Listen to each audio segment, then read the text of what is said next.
Hey everybody, today's guest is my good friend Mike Herrera. Mike and I go way back, and it's always a pleasure anytime we have the chance to catch up with one another. Mike chose the MXPX song Let's Ride to discuss today. This is a newer song from the band's vast catalog that was released in 2018 from their self-titled record. The song has quickly become a fan favorite among MXPX fans. We touched on the fact that the lyrics are super relatable on a number of levels to just about anybody that listens to it, and that is one of the reasons the song has resonated so well. We talk about the importance of today's technology, from streaming services to video games, and how that plays into a song's success. And while reading the lyrics of this song, I mentioned how they triggered a memory about the first time I met Mike, all the way back in the year 1996. For all this and much more, stay tuned.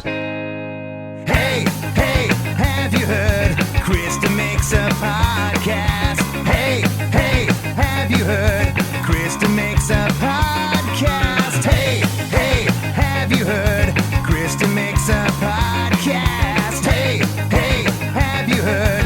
Krista makes a podcast. We released the self-titled record in 2018, and that's what Let's Ride is on. That's when it first appeared. And so we released this song. We were under the impression that it would go away in a few weeks. And that's kind of what a lot of records were doing, a lot of new records. And new music for a band like us didn't usually sell or spread. Luckily, we were wrong, very wrong. It really took, I think it took you back. It did that for everybody that heard it. Yeah. And I didn't expect that to happen, to be honest, because when you're writing and you're working on it, it's a good song or this or that, or you think it's a good song, but you're really close to it, so you don't hear it for the first time the way other people hear it for the first time. So I think that was huge, and it was the first new music people had heard from us since 2014.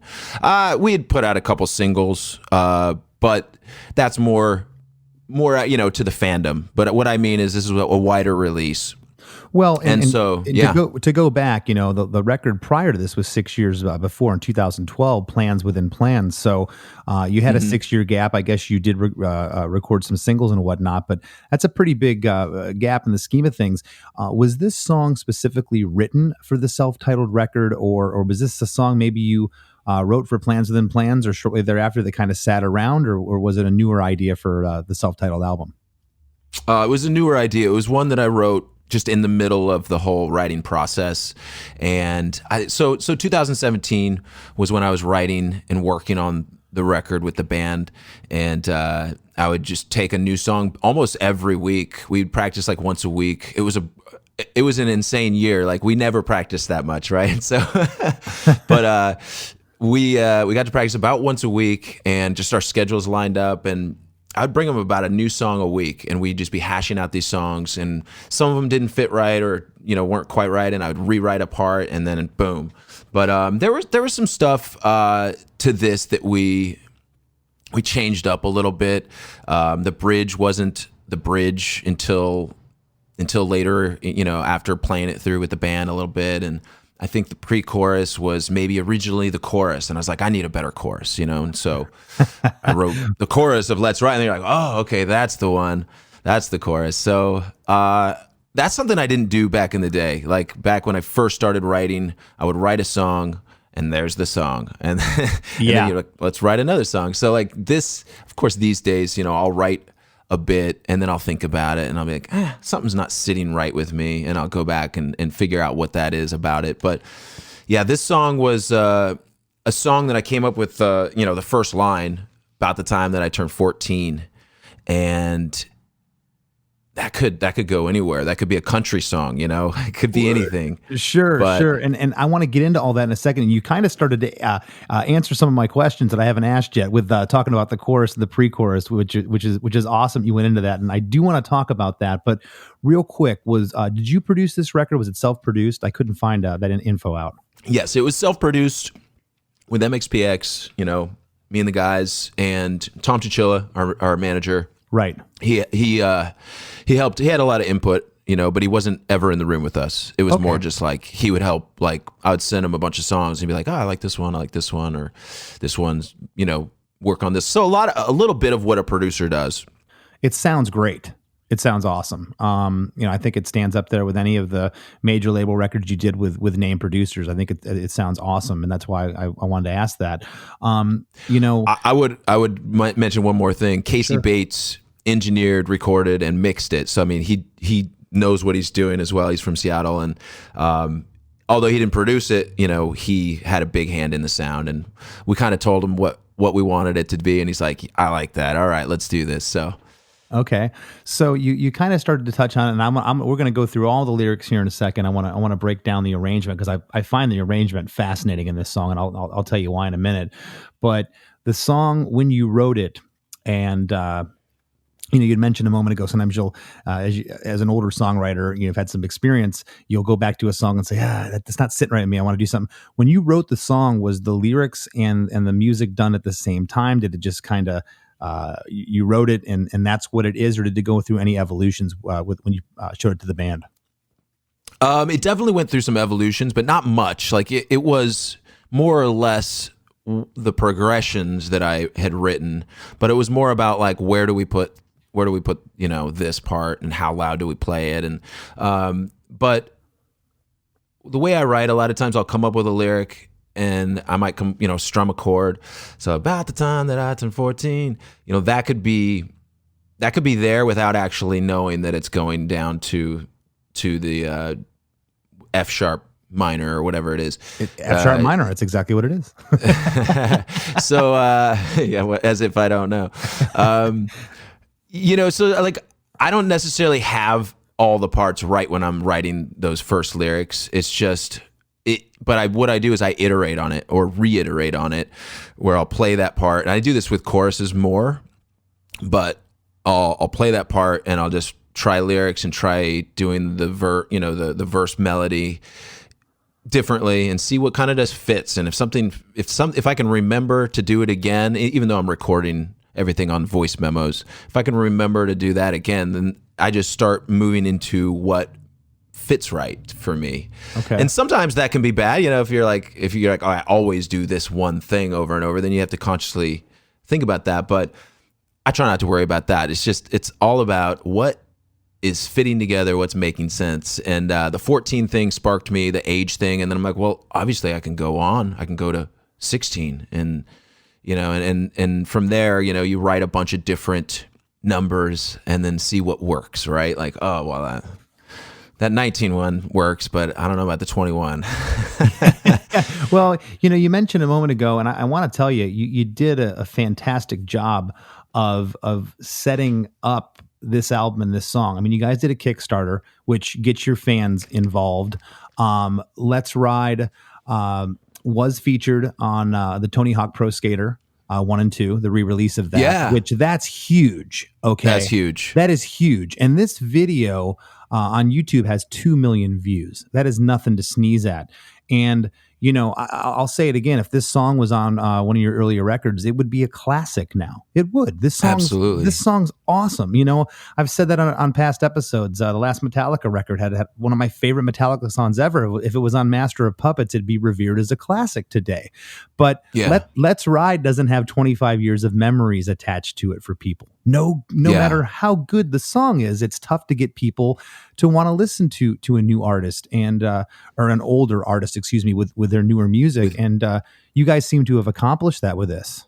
It's been insane. Like Tony Hawk was a huge personal victory for me. So like getting to be part of that, that is huge. And it brings back all those nostalgic memories. And now we're just going to start building onto this song, those memories from right now. So here's the thing. We never paid attention to Spotify. We did a Kickstarter that went amazing, and that was sort of an eye opener. And we never paid attention to Spotify, Apple Music pre-release at all. We didn't even have access to our artist page, all the services or whatever, till weeks after the self-titled record came out. That's how little we paid attention, But soon we realized, we should probably pay more attention to this. This is actually, we can make money doing other things than just playing live. We can diversify, make money on new music. It was like a huge eye opener. So now after spending 2 years really working these new songs, Let's Ride is number one. It's our most popular song on Spotify. And like even more than Chick Magnet, Punk Rock Show, all that. So That's pretty incredible. impressive for a band that's been around 28 years. But that self-titled record that came out in 2018, hitting people, taking them back to the early years of their life, hitting that nostalgia in a way that, like you said, you can't get in a new song. We kind of got some built-in nostalgia with this song that shouldn't have been there if it was about something else. But it really, the fact that it hit and it's still hitting, with even being on Tony Hawk is giving it new life. Being on your show is giving it new life. It's what every band really wants, is to have longevity and then still be able to make something new that people care about. So thank you, everybody that listened. Thank you so much. Yeah, no, and again, I love the track, and you guys gave yourselves the best foot forward you could. As veteran bands, it's hard to appreciate certain things sometimes. Like, hey, there's this new thing out, it's called TikTok, or there's this thing called Spotify. Well, how does that play into us? And sometimes you don't know until finally the light bulb goes off. You're like, wait a second, there's other income streams here. There's other stuff here. Mm-hmm. Something like Tony Hawk, for instance, with this song, that opens you up to a way younger audience that weren't even born, some of them, back in the 90s when you guys started.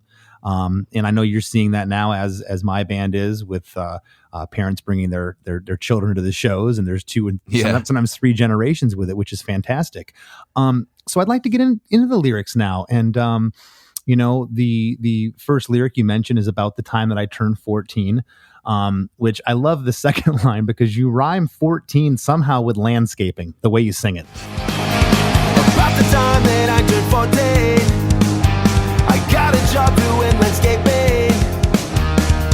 Those days were And Landscape. And that's an art form. It really is. Like, people don't get it. Like, but when I sat down with this song, got the guitar out, and I went through it, and I was like, that really struck me right off. About the time that I turned 14, I got a job doing landscaping. Doesn't seem when I'm talking that it would rhyme, but Mike makes it rhyme. Check out the track. Those days were long, and my old boss was mean. About the time that I turned 16, I got a car and no place to be. I'd fill up the tank and drive out to the sea. That's the first verse. And I'm assuming this is autobiographical. It is, and it's weird because it's not just autobiographical. It's also, there's also hints of like Tom's life, like Tom, our guitar player, Tom Wisniewski. It's also true of me that I had no place to be at 16 with a car, but he would do the same things. And in fact, nowadays he does this all the time. So what he does is he'll on the weekends, if we don't have band stuff or whatever, a lot of times over the summer he's been driving out to the sea. Not because of the song, because he loves to just go out and drive. He'll go out and hike, go to the beach, whatever it is. He likes to get out into nature. And every time I hear that line, I think of Tom. And so like there must be other people hearing this thinking of their own life or something something that they know about. So yeah, it's autobiographical, but I feel like everybody's had a mean boss. Yeah, well, everybody has had a mean boss, and at the same time, you had kind of mentioned, I don't know, you said something alluding to a country song a moment ago, but yeah, this is kind of down to hometown lyric type vibe here that I think everyone can kind of relate to, and I think that's some of the other reason that this song is latched on to people. That's true. We band guys, songwriters, can and have written a lot of songs about how cool it is to be in a band and how cool it is to tour, and it is, but not everybody can relate to that, so like that's another reason why I think people just relate to this song, is because there's nothing about it that screams you can't do that too, so like, or you may, you haven't been there. So I think the video reflected that pretty cool too. It was about this young kid being bullied and then discovering music and kind of coming into his own and finding who he really is, and then later on in his young adult life finding a partner to live life with and make an MXPX baby, so. Well, and you touched on it a moment ago. Like I said, you were starting to answer my questions before I asked them. The pre-chorus of this song to me is a chorus, and the pre-chorus is, "The Rockies ain't too far from here if we drive all night. The cold air will do you well in the mountain morning light. And it's interesting because the pre-chorus is in the song 3 times. The actual chorus is only in the song twice. Usually it's flip-flopped, and we'll get more into that too as we go through this, which I love. But this part is just, it's so catchy that I could see why you thought this was a chorus initially. Yeah. I mean, I love playing that song. It's funny. The song itself it's at one of those in-between tempos. So it's a gallop, but it's not super fast. So sometimes that strumming can be a little funky. So like right at first when we were sort of like starting to play it after we recorded, I was like, I don't know how I'm going to do this live. This is so weird. But of course, played it a few more times. It was fine. But it is it's not like an automatic, like I can nail this. I have to like kind of think about it. Well, isn't that weird sometimes when you write songs? Because, we're live bands through and through, and we always think, at least I do, when I'm writing something, how this is going to translate to the live stage. But sometimes you'll go in and record, and you'll get into, I was talking about this on a show the other day, strumming, different strumming patterns, and you'll do it in the studio, and then you'll go play it live and realize, wait a second, how do I do that and sing at the same time? Totally. There's been a lot of those over the years. Yeah, it's like it turns into like, how the hell am I going to do this? From the pre-chorus, we go into chorus number 1, and chorus 1 is, so let's ride. Let's ride on through the rain. Come on and take me anywhere that you want to be. So let's ride. And I'm going to go on the limb here and say, so let's ride is just kind of like a metaphor of like going through life. Yeah, absolutely. I mean, you can take it literally if you want to.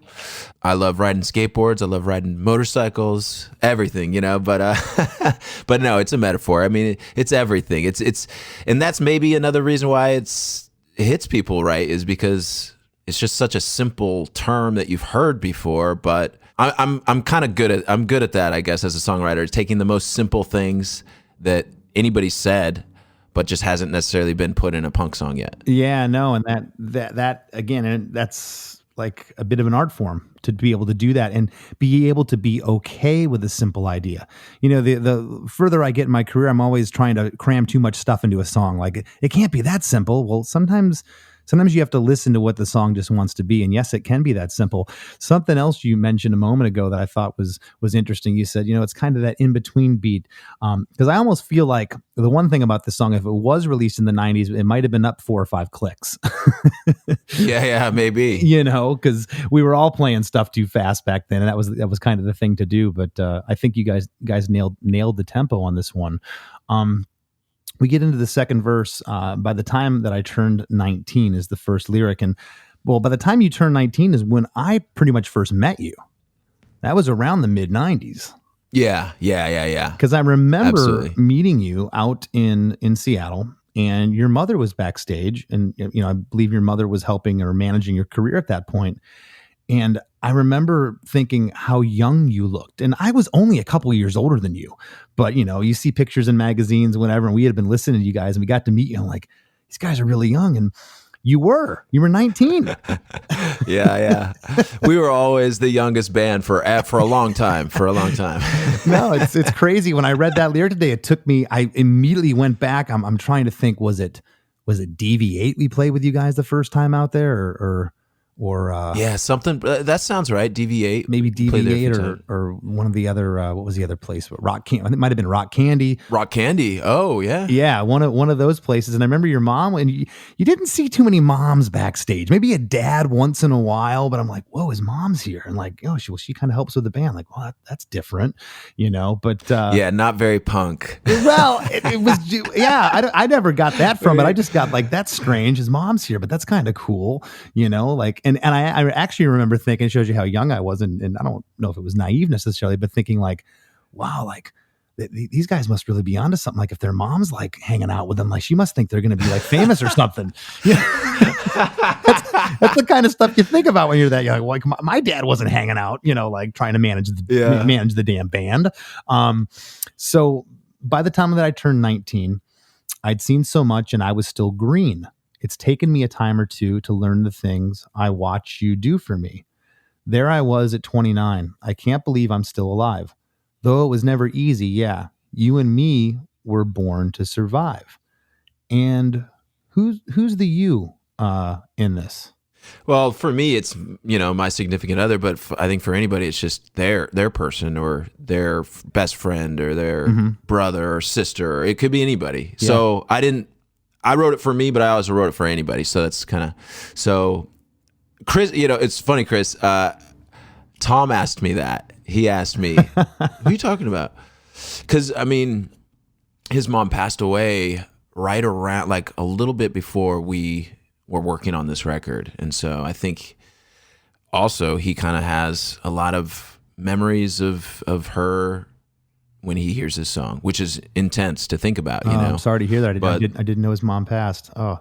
Yeah. Years ago now, but but having something like that come up, and I just wonder, I should probably ask him, but I wonder. So I think a lot of people have things about songs, and this song in particular just hits people in their own way. I can't think of, I can think of a lot of other reasons, but I think this is honestly like the true emotional reason why people like the song. Yeah, well, it can speak to, and that's why music just talks to people differently. Everyone can take something away from it. And this is one of those songs that just does that. I think you hit a home run here, and I think it's one of the definitive MXPX songs, and especially this late in your career to come up with something like this is testament to just, how good of a songwriter you are. And I truly mean that. And, from verse 2, we go back to that pre-chorus. Pre-chorus number 2 is the same as the first one. The Rockies ain't too far from here. If we drive all night, the cold air will do you well in the mountain morning light. And again, that comes on. I'm just like, man, it feels like a chorus, but I realized it wasn't when we got to the actual chorus. Here is something that maybe the early days of my songwriting, less than Jake, I do a trick like this, but I can't believe how well it works here. You don't go into a second chorus here. You go into a bridge with this just crazy drum beat. The whole feel of the song changes here. It's like da da da da da da da da, and you're still getting the lyric in there. And I was like, wait a second. At first, I thought it was a chorus, and you just changed the feel and the drum beat up because I read the first lyric. So let's ride. That was my escape, a way to change the tape. That was playing in my head, and then I realized, wait a second, this isn't the second chorus. This is a bridge. How did that come about? The thought process in that of like, okay, it's the pre-chorus. We're just going to go into the second chorus, but no, we're gonna throw a left curve here and do the bridge.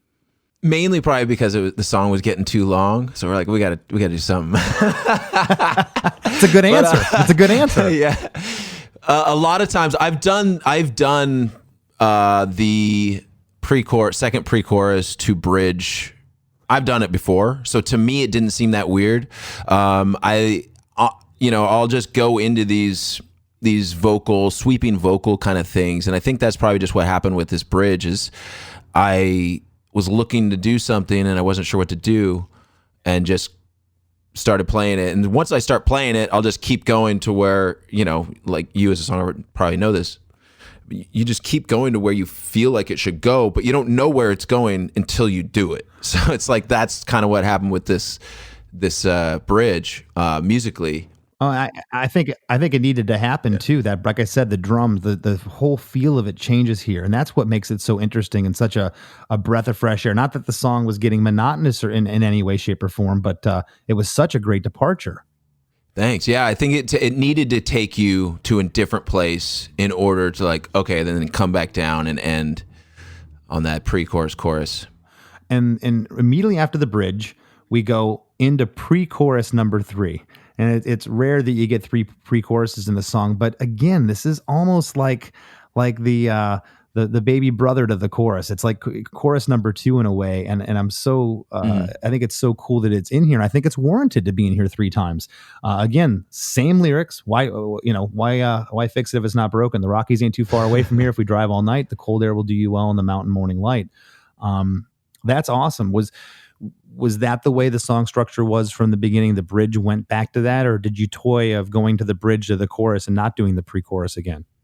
We probably tried it. Now I'm trying to remember. We probably tried it just about every way it could go, and you kind of just figure out what works, what seems to move the song along at the right times. That's what we're trying to do anyway. You know, you don't always succeed, but yeah, that one I think is just one of those things where you try a few things and you're like, that's it. That's the way to do it. Or, you know, and like we were talking about earlier, when you have something weighing on, you're like, there's something just not sitting well with me with this song. Sometimes it's like just an arrangement thing and not even a lyric thing.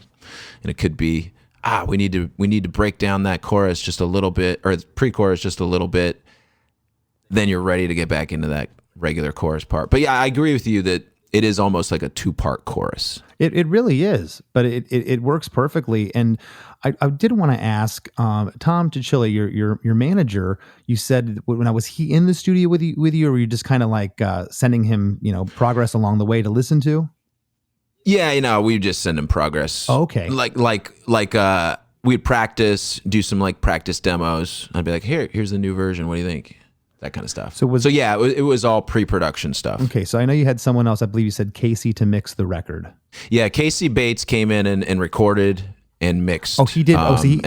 He engineered. Yeah, he engineered. Yep. So he came to my studio here in Bremerton, and just worked. It was great. Did Casey have any input? Did you ever ask for it, or was he just a glorified engineer and kind of just sat back and behind the scenes, or did he have any input?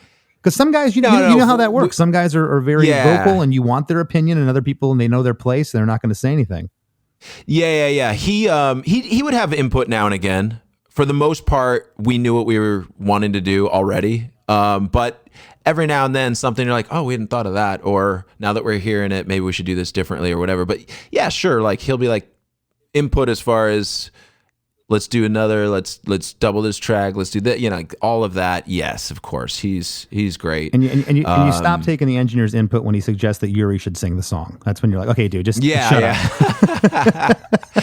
No offense, Yuri, I love you.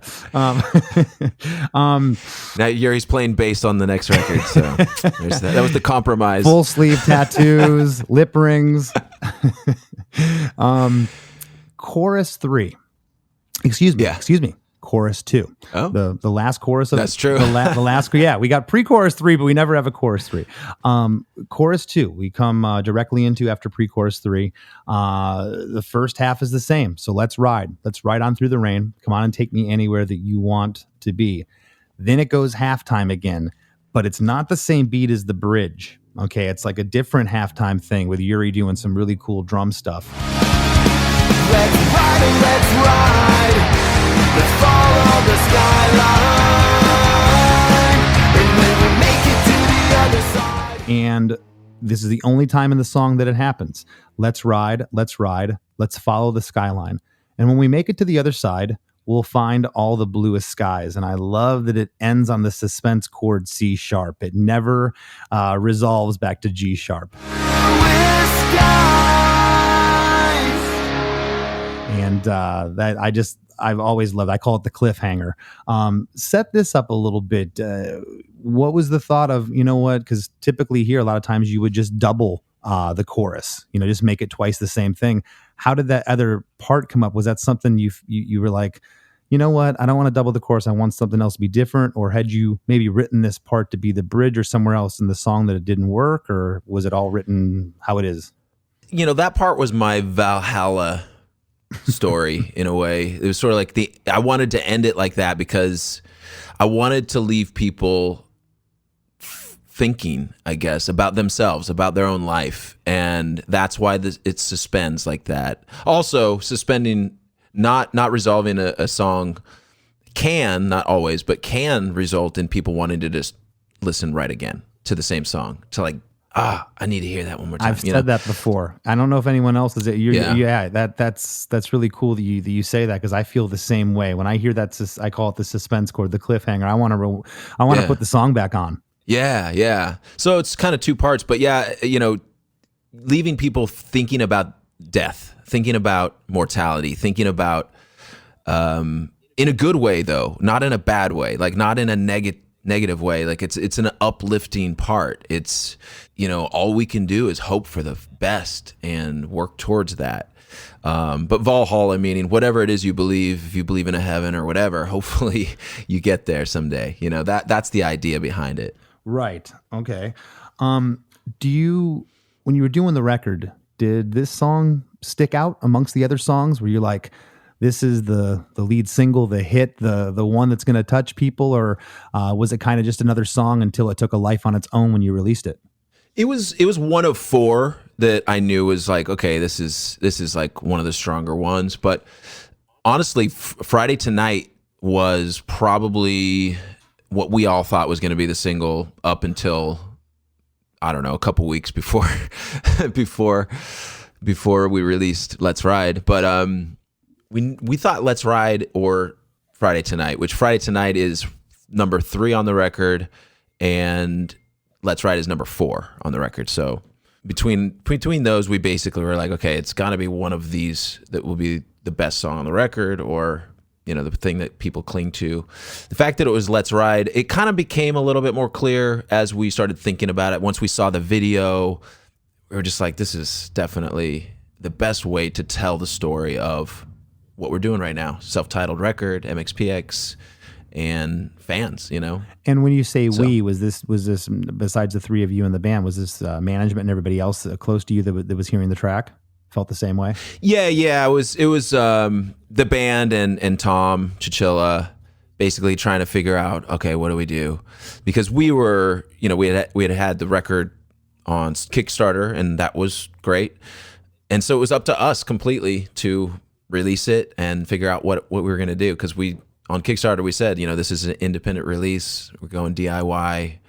We're just going to try to promote it around the world and see what happens. So all the money that didn't go towards buying, product to send out and all that, and pressing vinyl and all that, actually a lot of it went to marketing money. Mm-hmm. So a lot of ads spent. Well, no, and you guys marketed the heck out of it, and kudos to your team, because it's been just really noticeable. Not only what's happened with the band, but what's happened with your solo career outside of the band, your visibility. It's been fantastic to see what's happened the past couple of years. And I know that, again, we started the show off talking about your work ethic, which is certainly a huge part of it. But the team you got behind you has done a fantastic job.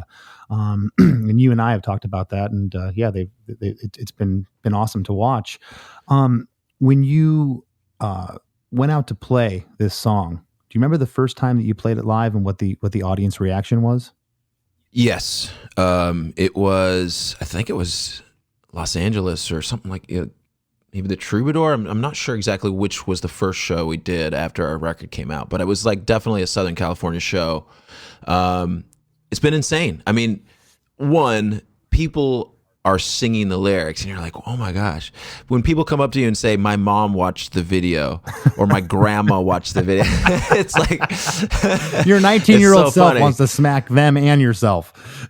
Yeah. You know what? The success of the song, like what it made, it really helped us focus on doing what we wanted to do, rather than because we went broke making this record. We were absolutely broke. We depleted the band fund because we have a band account, that just when we do shows and stuff and make merch or whatever it is, we have a band account, but we hadn't been playing that many shows. We were working on the record for months. Yeah. And in 2018. And so, yeah, it was a little crazy. So that's, the Kickstarter really helped that out. But realizing we could make money releasing music was huge. Realizing releasing merch, all of that, playing less shows so we could basically pick or choose the shows we wanted to do. Mm-hmm.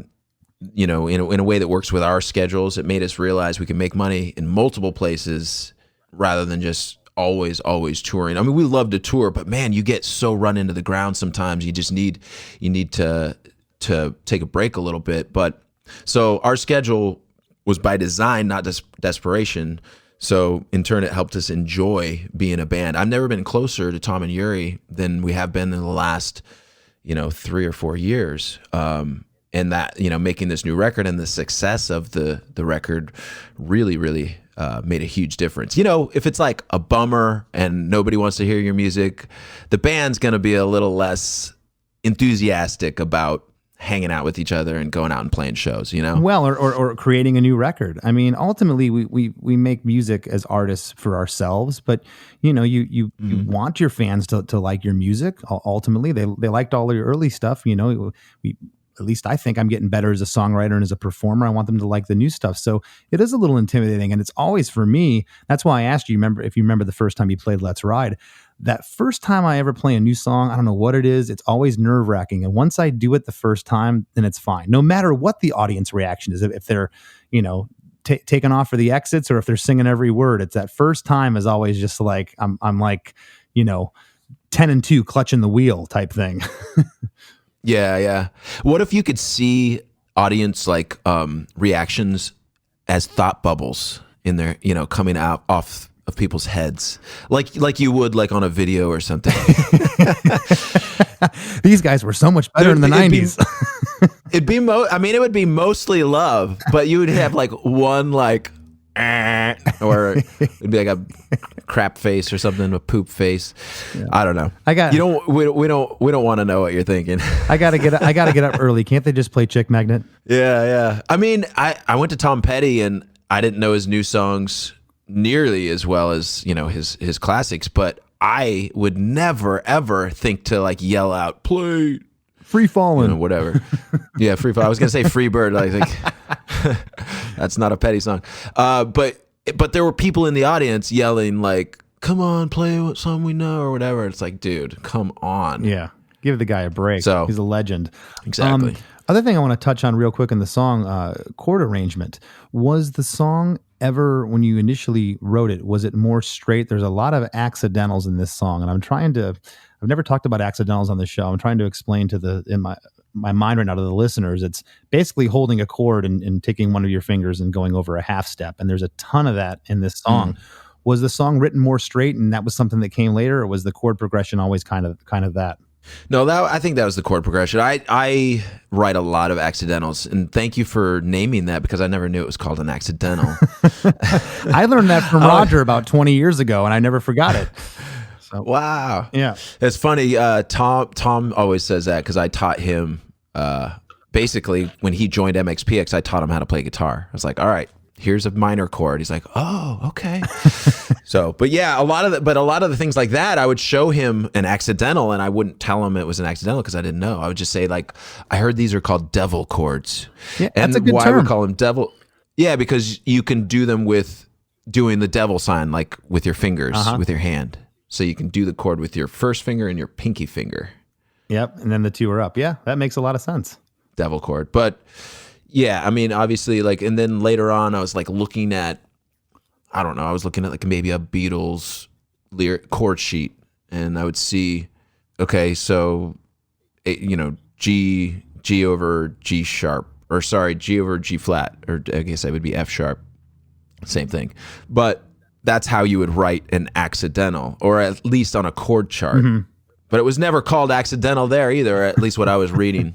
Well, yeah, and then of course, you know, bands in our genre, NoFX is the kings of that. They do that a ton, and it's just cool. And I don't know, when I was thinking of this song and I was breaking it down, like, because I have written songs without them, and I'll put them in later to spice it up. It's like, this chord range was just kind of the samey, which, you know, this song isn't that complex chord wise until you get into those moves we were just talking about, which makes it really interesting.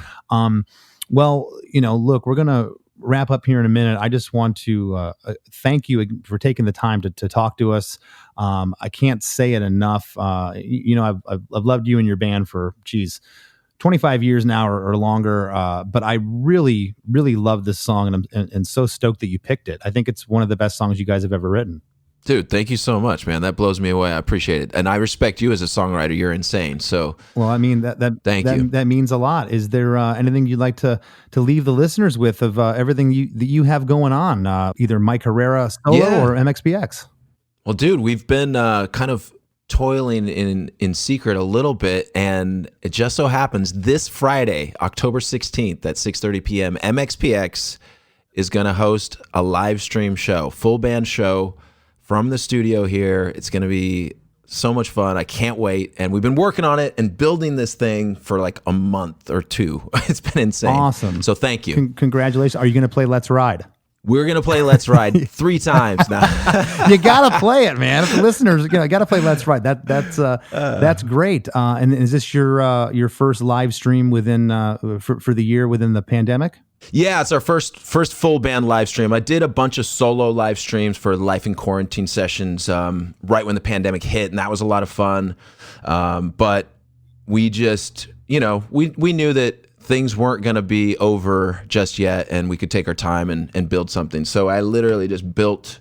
I mean, it's not going to look that much different if people have seen the inside of the studio, because it's mostly equipment that I had to buy and like hook up, but built a whole live stream setup. Oh man, that's really cool. Well, looking forward to that. And how can people find that? Go to MXPX.com. That's the place. Perfect. And for our listeners that don't know, where can they find Mike Herrera on all the socials? You can follow me on Instagram, Twitter, or Facebook or whatever. It's Mike Herrera TD. Perfecto. Well, hey, once again, buddy, I appreciate you taking the time to speak to me, and you've been asked about a lot from the listeners, and I know they're going to be stoked to hear this episode. Dude, I'm so happy you had me on. Thank you. Appreciate it. As we near the end of the show, here's a band you might not know. Welcome to this week's Band You Might Not Know. If you'd like your band to be considered for Chris DeMakes a Podcast, all you have to do is submit your song and bio to bandyoumighttnotknow@gmail.com. This week's featured band is Lamonta, a catchy pop-punk band from Sacramento, California. On guitar and vocals, we have Kyle Olson.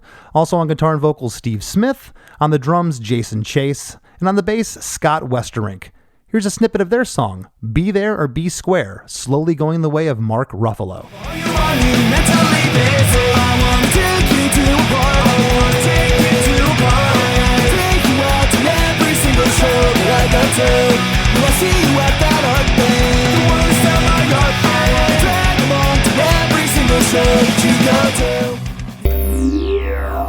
The Rap with Chris and Chris.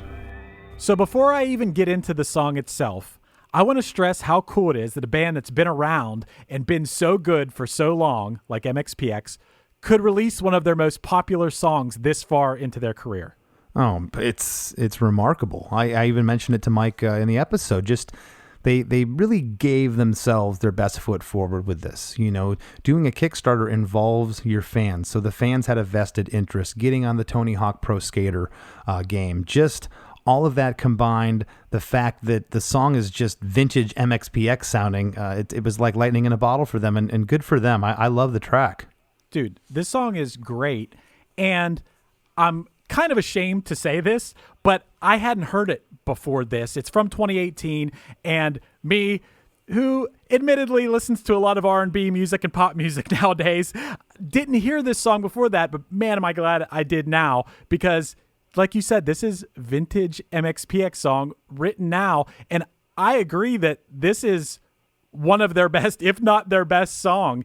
And like you said in the episode, this song doesn't have 25 years of memories attached to it, but there's a couple things. The lyrical content of the song instantly gives you that nostalgia feeling, because the song in itself is about nostalgia. It's about looking back and reflecting on your life.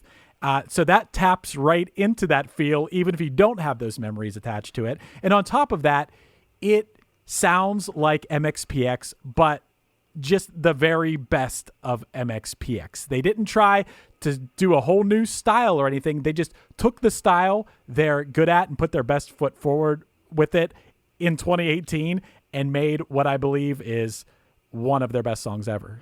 Yeah, and all the successes is just really well deserved. I'm really glad that it got the attention, because Mike and I even touched on it at the end of the episode, just about how we, as artists, you write songs for yourself ultimately, but you want the audience to like them, and they immediately, he said it was immediate, they went out and played the song for the first time in LA, and the crowd went berserk. They were singing the lyrics back to him, and there's not much of a greater feeling as a performer to have that kind of adulation from your fans. It's awesome. Especially with a new song.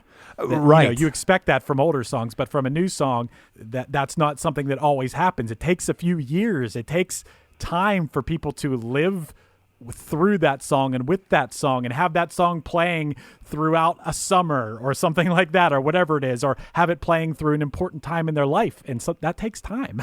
Yeah, I've always admired bands that'll go out and they'll open a show with a brand new song. It's like, wow, that takes some cojones, because it's tough to do. I know what the audience reaction is going to be when we play All My Best Friends Are Metalheads. I'm not so sure what it's going to be like. Right. We roll out a new track and spring it on them right out of the gate.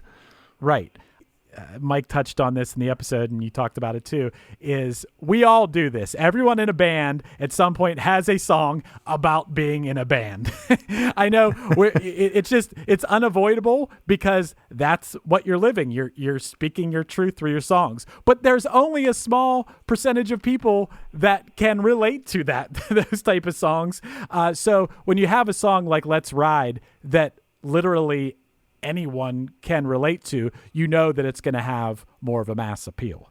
Yeah, and I think that's why it had such an immediacy, and it's kind of instant. When you read the lyrics, it can, it could be for anybody. And it's funny, this song really triggered a memory that I hadn't thought about in over 20 years. That line in the second verse, by the time that I turned 19, that's about the time that I met Mike, and we talked about me seeing his mom backstage and everything. And so this song, not only being relatable from a lyrical aspect, it was relatable because I was like, wow, that just out of nowhere took me back to a memory I haven't thought in 20 years. And I remember the first time that I met him, and it's pretty cool.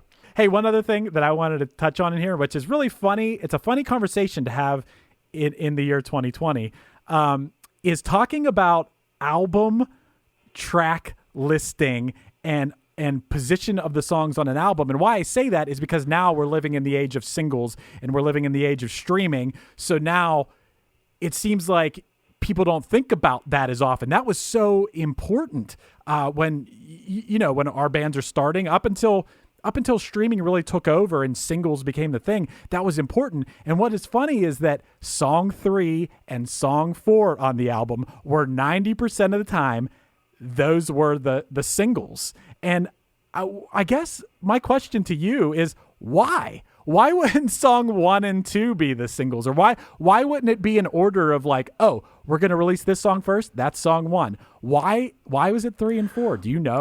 Well, I think you were trying to make a balanced record back then. I think you had a lead-off track that was just maybe a little more immediate. I don't know, for your hardcore fan base, maybe that was the faster song. And then you got into a little bit of the meat of the record, 3 or 4, and that was your singles.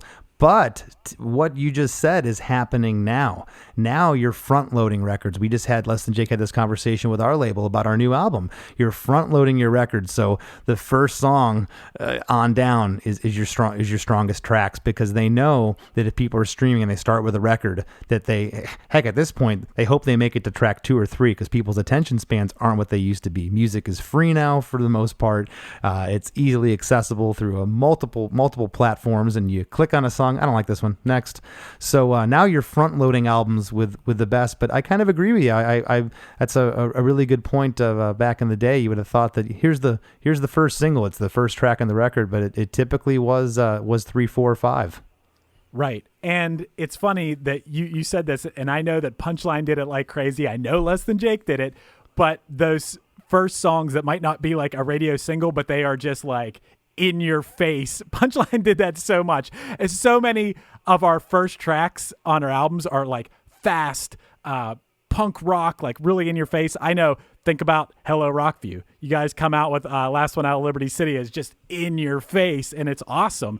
But now, if you're trying to appeal to a mass audience, then maybe you would have wanted, we'll think about Anthem, maybe you would have wanted Science first, or something where the song that would have the most appeal, because I can testify to that, man.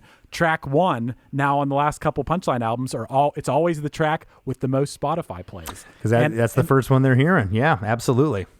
And it sucks to have to play the Spotify game, but you kind of have to now. And believe me, if I really do keep my ear to the ground with all new music, and I'm always keeping up with what's going on and the way people are consuming music. But if there's one thing that's old school about me, is I like an album, man. I like to spend my time and enjoy an album. Like lately, an album I can think of that I really like lately is the latest Tame Impala album. But you got to sit down with that thing and enjoy it as an entire album, like you would a Radiohead album or a Björk album or anything. Whereas, you know, if you're going to enjoy an album that way, you want to feel the whole thing and why the artist or band put these songs in this order. I still find that enjoyable. Well, yeah, it's really a snapshot of the last year or two of that band or artist's life, you know, that they're documenting through their music. And I've always loved records for that very reason, because you're actually able to feel it versus just a single here or there. You can't really get the full vibe.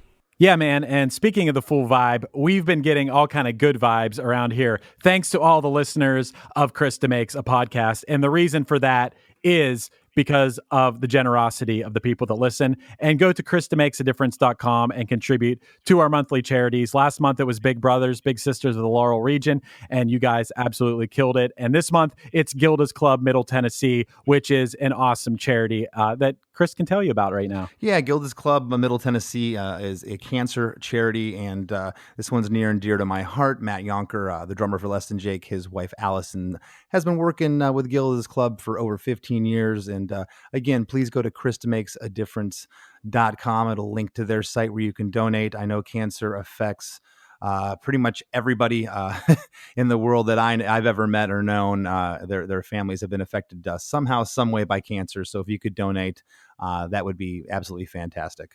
Yeah, absolutely, man. I mean, from a personal standpoint, my grandfather passed away from cancer. I've had an aunt who's been battling stage 4 pancreatic cancer for years and years, but thankfully she's been kicking its ass, which, you know, that's one of the most deadly kinds of cancer you can get. But so I've felt fortunate that she's able to do that. But my point being that we can all relate to having someone close to us or ourselves having cancer. And this is just a great charity. So if you guys can donate even $1 or $2 or $5 or $10 or whatever you can give, it will go a long way. And, you know, I don't mean to keep bringing this up, but we do supply a free podcast here. So, you know, all we ask is that if you can afford to, you know, throw a few bucks towards ChrisDeMakesADifference.com.